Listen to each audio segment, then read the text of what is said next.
సొంత ఊరంటే ప్రతి ఒక్కళ్ళకి ఒక అభిమానం ఉంటుంది, ఒక ఎమోషన్ ఉంటుంది. గత కొన్ని సంవత్సరాలుగా రఘురామకృష్ణంరాజు ఆయన నియోజకవర్గానికి వెళ్ళలేని పరిస్థితి ఉంది. ఆయన దిగిపోయిన తర్వాత మీరు వెళ్ళాలనుకుంటున్నారా? మిమ్మల్ని నన్ను రానికూడదని ఆయన అనుకున్నారా? తను నన్ను రానికూడదని అనుకున్నాడు. బట్ త్వరలో చూద్దాం.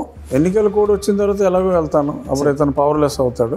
దానికి ముందు కూడా వెళ్ళే అవకాశం న్యాయపరంగా ఎలాగా చెయ్యాలి అనే దాని మీద ఆలోచిస్తున్నాను. చూద్దాం, మరి అన్న జనవరి నెలాఖరికి వెళ్ళగలనేమో అని అనుకుంటున్నాను. ఓకే, ఫిబ్రవరి నెలాఖరికి ఎలాగో నోటిఫికేషన్ వస్తుంది, ఇబ్బంది లేదు. ఓకే సార్, రఘురామకృష్ణంరాజు గారు ఏ పార్టీ నుంచి పోటీ చేస్తున్నారు? జనసేన. చాలా మంది అడిగారు. ఇది చాలా సింపుల్. ఇద్దరు ఇష్టమే. నర్సాపురం నియోజకవర్గం ఇప్పుడున్న ఆల్రెడీ ఉన్న పొత్తులో తెలుగుదేశం జనసేనల్లో ఎవరు కోరుకుంటారో ఇంకా క్లారిటీ లేదు. వాళ్ళు డిస్ట్రిబ్యూట్ చేసుకోవాలా. భారతీయ జనతా పార్టీ కూడా కలిసే అవకాశం ఉంది. అది తెలంగాణ ఈ 5 రాష్ట్రాల ఎలక్షన్లు అయ్యాక భారతీయ జనతా పార్టీ కూడా ఈ కూటమిలో ఉంటుందా లేదా అనేది ఒక 10-15 రోజుల్లో తెలిసిపోతుంది. ఇది డిసెంబర్ 3 తర్వాత తెలిసిపోతుంది. 15 రోజుల్లో తెలిసిపోతుంది. సో ఈ మూడిట్లో నా నరసాపురం సీటు, నేను సిట్టింగ్ ఎంపీని, అది ఎవరు కోరుకున్నా ఆ పార్టీ తరఫున నేను పోటీ చేస్తాను. ఇప్పుడు మనకి వాళ్ళ సీట్లు డిసైడ్ చేసుకోకుండా నేను పలానా పార్టీ అని చెప్పండి. ఒకసారి కూటమి అయిన తర్వాత ఏ పార్టీ అయినా ఒకటే, ఓకే 1% అటు ఇటుగా ఓట్ల శాతం మారచ్చు. నా వరకు నాకు బీజేపీతో సన్నిహిత సంబంధాలు ఉన్నాయి, తెలుగుదేశం తోటి ఉన్నాయి, అలాగే కళ్యాణ్ గారితో కూడా ఐ హ్యావ్ రిలేషన్. సో నాకు ఏ పార్టీ అయినా కూడా డైరెక్ట్గా ఆ డెసిషన్ మేకర్స్ తోటే నాకు సన్నిహిత సంబంధాలు ఉన్నాయి కాబట్టి, పైగా నా సిట్టింగ్ సీట్ కాబట్టి, సో నేను ఇక్కడి నుంచే ఆ స్థానం ఎవరు కోరుకుంటే ఆ పార్టీ తరఫున పోటీ చేస్తారు. కన్ఫ్యూజన్ లేదు. జగన్మోహన్ రెడ్డి గారు ఫోన్ చేసి, రాజుగారు అయింది అయిపోయింది, మళ్ళీ మీకు నర్సాపురం సీట్ అదే, మనిద్దరం భాయి అని చెప్పి పోటీ చేయమని అడిగారు అనుకోండి సార్, పోటీ చేస్తారా వైసీపీ?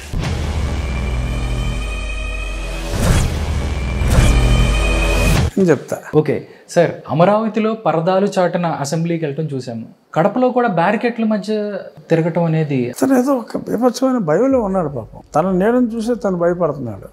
ఇంకా అతని క్యాంపెయిన్ ఏం చేస్తాడో ఎలా చేస్తాడో నాకు అర్థం కావట్లేదు. అంత భయపడుతున్నారా జగన్మోహన్ రెడ్డి?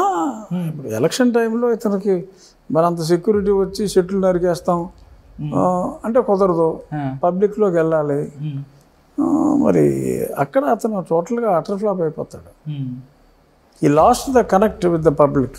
అందరూ మూతులు తుడిసి, చెమటలు తుడిసి, చీవుడి చీది ఇలాగా చిన్నపిల్లలకి అంటే అన్నీ అరేంజ్ చేసి పెట్టుకున్నవారు. ఇక్కడ చిన్నపిల్లలు ఉండాలి, అక్కడ ముసలివాళ్ళు ఉండాలని అంతా ఆర్కెస్ట్రేటెడే. ఓకే, అవన్నీ ప్లాన్ చేసుకునేవాడు. మరి ఇప్పుడు జనాల్లోకి వెళ్తానికే భయపడుతున్నాడు. సో కాబట్టి మామూలుగానే లేదు. ఆ ఎలక్షన్ క్యాంపెయిన్ స్టార్ట్ అయిన తర్వాత ఇంకా అధపాతాలానికి వెళ్ళిపోతాడు అతను. ఓకే, మహాసేన రాజేష్ అనే ఒక వ్యక్తికి రఘురామకృష్ణంరాజు గారు ఫండింగ్ చేస్తున్నారు, అనుకుండి నడిపిస్తున్నారు అనేది ఒకటి ఉంది సార్. అది ఒట్టి అపోహ. మహాసేన రాజేష్కి ప్రజలు అండగా ఉన్నారు. మహాసేన రాజేష్కి except moral support, okay, except moral support, no other support not only from me. అతను సొంత ప్రేమించే ప్రజలు ఉన్నారు. ఒకడు కాదు, లక్షల మంది అతన్ని ప్రేమించే వాళ్ళు ఉన్నారు. సో దే ఆర్ ఏదైనా ఒకవేళ ఏదైనా రిక్వైర్మెంట్ ఉన్నా అతను మహాసేన మీడియా మీద వచ్చే ఇన్కమ్ చాలు. ఏది పెట్టినా అతనికి మినిమం 50,000 నుంచి 5 లక్షల వ్యూస్ ఉంటున్నాయి. అవును, లీస్ట్ ఏదైనా ఉంటే 50,000 వ్యూస్.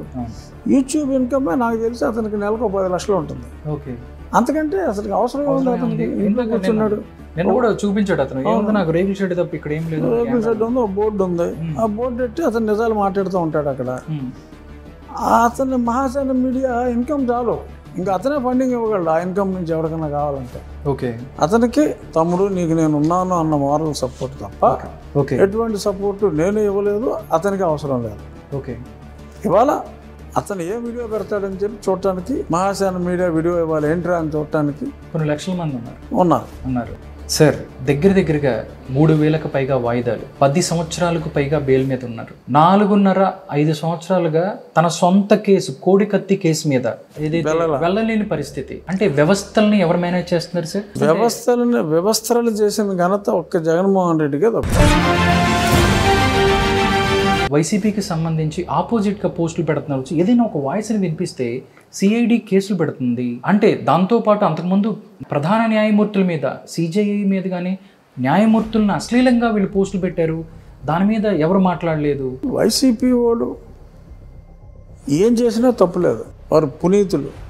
టీడీపీ వాళ్ళు మంచి చేసినా తప్పే, వారు పాపులు. ఏపీ చూసుకుంటే గంజాయి మత్తులో ఎంతో మంది యువతులు, మీకు టూత్ పేస్ట్ దొరకపోవచ్చేమో కానీ ఏదన్నా చిన్న ఊర్లో కిరాణా కొట్లలో ఎక్కడ పడితే అక్కడ గంజాయి అమ్మేస్తున్నారు అనేది ఓపెన్ సీక్రెట్. అవును, అంబులెన్స్లో కూడా గంజాయి తీసుకెళ్ళిపోతున్నారు. సో మరి ఇది పోలీస్ ఏం చేస్తుంది? ఆంధ్రప్రదేశ్లో అమ్మేది వాళ్ళు అంటున్నారు అందరూ. అసలు ప్రభుత్వ సహకారం లేకుండా గంజాయి ఇంత రవాణా అనేది జరగదు. ఓకే, డెఫినెట్గా ప్రభుత్వ సహకారం ఉండే ఉంటుంది అందులో, అసలు ఇసుమంతైనా అనుమానం అక్కర్లేదు. ఓకే సార్, 2024 ఎలక్షన్ తర్వాత ఒకవేళ ప్రభుత్వం మారితే ఏదైతే ఇప్పుడు దాకా చేసిన వీళ్ళ పరిస్థితి ఏంటి? వీళ్ళు అస్సామే అంటారా? అంతేగా, అసలు డౌటే లేదు. ఇప్పుడు దళితులకి ఈ ప్రభుత్వంలో జరిగినంత అన్యాయం ఎప్పుడు జరగల.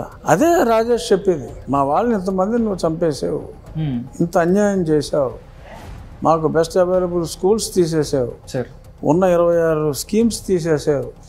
ఇవన్నీ కూడా ఎవరైతే నష్టపోయారో వాళ్ళందరికీ ఆ నిజాలు చెప్పడంలో రాజేష్ కృతకృత్యుడయ్యాడు. ఎలక్షన్ క్యాంపెయిన్ మొదలయ్యాక అతను ఊరూరు తిరిగి కూడా మళ్ళీ వ్యక్తిగతంగా వెళ్ళి కూడా అతను చెప్తాడు. సార్, జగన్ కేసులు విచారణలో ఆలస్యం కావడానికి అసలు ఎందుకు ఇలా ఆలస్యం అవుతుందని మీరు భావిస్తున్నారు? ఎందుకు మీరు ఈ విధంగా కేసు అంటే రీసెంట్గా సుప్రీంకోర్టు ఒక వ్యక్తి ఉత్తరప్రదేశ్లో 77 సార్లు కోర్టు వాయిదాలకు వెళ్ళకపోతే, సిబిఐ కోర్టు ఒక వ్యక్తి కేసు వేస్తే ఇంకొకసారి వాయిదా అడిగితే ఆ బెయిల్ రద్దు చేసేయండి అని చెప్పారు.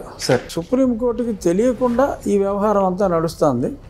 సో వారికి తెలియజేస్తే బహుశా సరి చేసుకుంటారని చెప్పి, ఒక తప్పు జరిగినప్పుడు చెప్పవలసిన చోట చెప్పకపోవడం కూడా తప్పు అవుతుందనే ఒక పాపచింతనతో నేను ఆ కేసును వేయటం జరిగింది. చూద్దాం, మరి నోటీసులు ఇచ్చారు, 2 నెలల తర్వాత వాయిదా వేశారు.